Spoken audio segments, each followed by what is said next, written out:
Thomas Goldcamp here with 24/7 Sports and Swamp247.com, coming at you with a quick 10-minute takeaway after talking to Dan Mullen for his pre-spring press conference. The Florida Gators will begin spring practice on Thursday afternoon, starting about a month earlier than the Gators typically would, and that happens for a couple reasons. Dan Mullen explained to us that because of COVID-19 right now and some of the restrictions on recruiting, his coaching staff wasn't able to hit the road in January to wrap up the recruiting class like they typically would. And so because they had extra time, not having to travel as much in January, they were able to finish up cut-ups of the 2021 film, or the 2020 film, and really start to build their plan for spring football earlier than they would in the past. And so I think by bumping up spring football a little bit, they also give themselves the leeway to potentially combat some COVID-19 issues should they arise during spring football. But you can tell Dan Mullen is extremely excited to get back to some semblance of normalcy, but it won't be a fully normal spring for the Gators. We found out on Tuesday afternoon that Florida will not have a typical spring football game due to COVID-19. The Swamp right now is being used as a COVID-19 vaccination site, so that's one of the reasons. And then obviously with the pandemic still ongoing, Florida really just didn't want to risk having a bunch of fans in the stadium. Now there are some drawbacks to that, obviously. A lot of younger players won't get to experience playing in front of fans really for the first time, but there are also some benefits, and Dan Mullen spoke to those benefits of being able to maybe get things done a little bit more in a scrimmage setting than you would in kind of an exhibition showcase, as he called it in the spring game. But anyway, let's get to what the gist of the press conference was about. Obviously, a lot of Florida fans were upset coming off 3 losses to end the 2020 season. There was talk of Dan Mullen potentially being interested in the NFL. There was talk about whether Florida would revamp its defensive staff or not.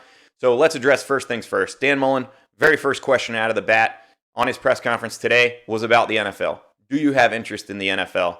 And Dan Mullen didn't really answer the question at first. He kind of talked about, the way the college game is changing with the transfer portal and all these things.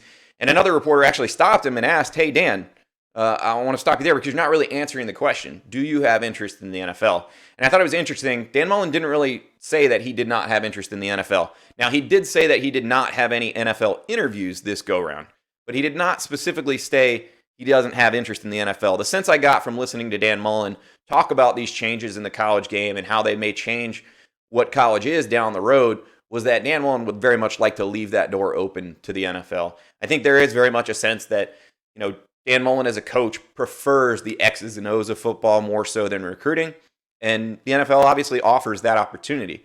But the opportunity also has to come knocking, and I think at this point, it's clear that Dan Mullen would like maybe that opportunity in the future, but for now, he's settled in with Florida. He did talk about the ability to win championships at Florida, the structure of the program they're building. One other interesting thing that did come up, though, was Dan Mullen was asked later in the press conference whether or not opposing coaches would negatively recruit him based on the fact that he only has 3 years left on his contract.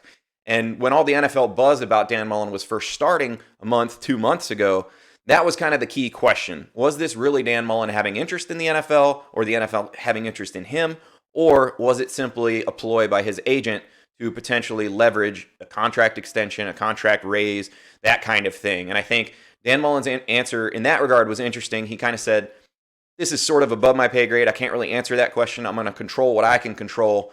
That's a question for somebody else's press conference." And you can take that statement however you want, but I do think that there may still be some part of Dan Mullen that is open to the NFL. And so that'll be something to continue to watch going forward in future off seasons at Florida. But let's get to the here and the now, the fact that Florida had a historically bad defense in 2020. And if Florida's going to take the next step as a program and really be able to compete against the likes of Alabama in an SEC title game, be able to consistently beat Georgia like they did in 2020, what has to change is the defense has to be better than it was last year. Dan Mullen was very adamant this offseason that he believed in the direction that Todd Grantham was taking the program. He believed in what they're doing schematically. And until he changes his view of that the scheme is not sound, he's got confidence in Todd Grantham. Now, Florida obviously had issues, and the Gators attempted to remedy those by making 2 changes in the secondary. They replaced Torian Gray and Ron English with 2 new hires, Wesley McGriff, who was the cornerbacks coach at Auburn, and then Jules Montenar, who was the cornerbacks coach at USF. And Dan Mullen talked about each of those hires a little bit. One thing that was interesting right off the bat was Dan Mullen said that he had tried to hire Wesley McGriff in the past. And McGriff is a guy that obviously has extensive SEC experience, has been a defensive coordinator at Ole Miss, was involved in the recruitment of Robert Nkemdiche there, so obviously has some prowess as a recruiter. But also has some NFL interest. He spent 3 years with the NFL, in the NFL with the New Orleans Saints. Also spent 4 years down working in South Florida with Randy Shannon when he was the head coach at Miami. So he's a guy that has a very good resume, and Mullen spoke very highly of him. I think he's a guy that, working with the safeties at Florida, they hope can shore up some of the X's and O's, shore up some of the communication issues. But Jules Montanar was a guy that Mullen said they went a different route. Once they had locked up Wesley McGriff, they really shifted that second hire and really cast a wide net. And talking to more and more people, he kind of wanted to go out of the box a little bit, hire an up-and-coming guy. Montanar had been named a recruiter of the conference in 1 year at, I believe, 2017 at one of his previous stops. So he's a guy that's really well thought of in that regard. Mullen mentioned a couple times his personality to really connect and really work his way up the coaching ranks speaks a lot to who he is and what he can bring to the secondary. But when you talk about Florida secondary and fixing some of these defensive issues, well, what are the issues? And that was a question that was posed to Mullen a couple times during his 45-minute press conference on Tuesday. Chiefly, it was communication. Dan Mullen really thought that they were not having enough of a sense of urgency getting defensive calls onto the field from when the coaches make the call to when it's communicated to the players to when the players then disperse it to whoever else needs to get the call on the defense. Bottom line, against up-tempo offenses, it just was not happening fast enough. And so Dan Mullen really hopes that they can fix that this offseason. One of the ways they're going to do that, they're going to have both Montanar and Wesley McGriff work together with both groups a lot more frequently than they maybe did in the past. And hopefully that can sort out some of the communication issues between the nickelbacks, the safeties, and the cornerbacks. But that was kind of the negative side. How do you fix these things? I think equally important is talking about Florida's offensive transition. Because even if the defense gets better, that doesn't necessarily mean the Gators will improve in 2021. You're losing a record-setting quarterback in Kyle Trask. You're losing the top tight end in college football in Kyle Pitts. You lose a really, really explosive, dynamic playmaker in Kadarius Toney. So where does the Florida offense shift? I think at this point, it should be very clear that Florida is going to shift to a more run-oriented offense. You have two quarterbacks in Emory Jones and Anthony Richardson who are extremely dynamic athletes running with the football. They can extend plays in the pocket or out of the pocket. And I think Florida is really very much going to shift towards a more run-based offense. And you could tell Mullen kind of gleamed when he talked about, pulling different parts of his playbook. He mentioned that his playbook is typically, say this thick, and each year they use maybe that much of it. Well, the little quarter of it that they use this year is going to be very different than what we saw last year when Kyle Trask was really throwing darts all over the field. So what will that look like? We don't fully know. Dan Mullen said they don't plan to fully establish the identity of the offense after these 15 practices in spring football. What spring football is more about is finding out which players do well in certain positions, what they can add, how they kind of generally envision things, and go from there. And I think a lot of that is going to be based on the run game. Florida brought in a 5-star transfer. Sorry for the dog in the background there. I should have put her away in another room.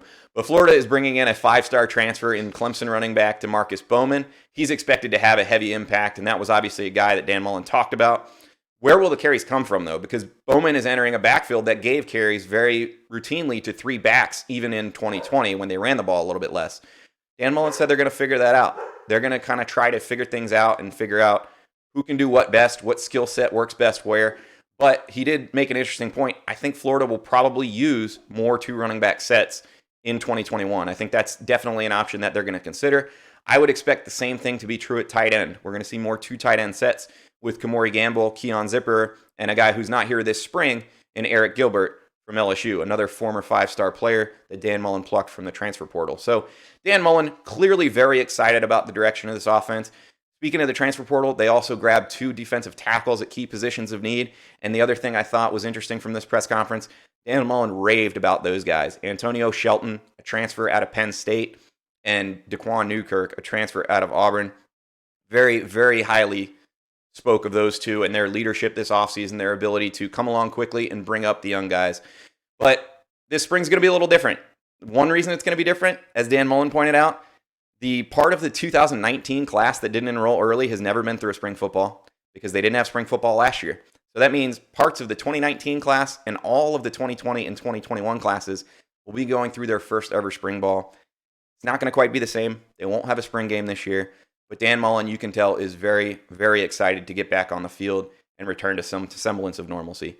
So we will have plenty of updates for you as spring ball starts on Thursday on swamp247.com. Be sure to check it out. If you're not following the channel or subscribed to the channel already on YouTube, be sure to do so. We'll be doing a lot of updates like this after we speak to Dan Mullen, after we speak to players, to give you quick, digestible sound bites on Florida Gators football. So lock it in, hit that subscribe button, and be sure to check out swamp247.com.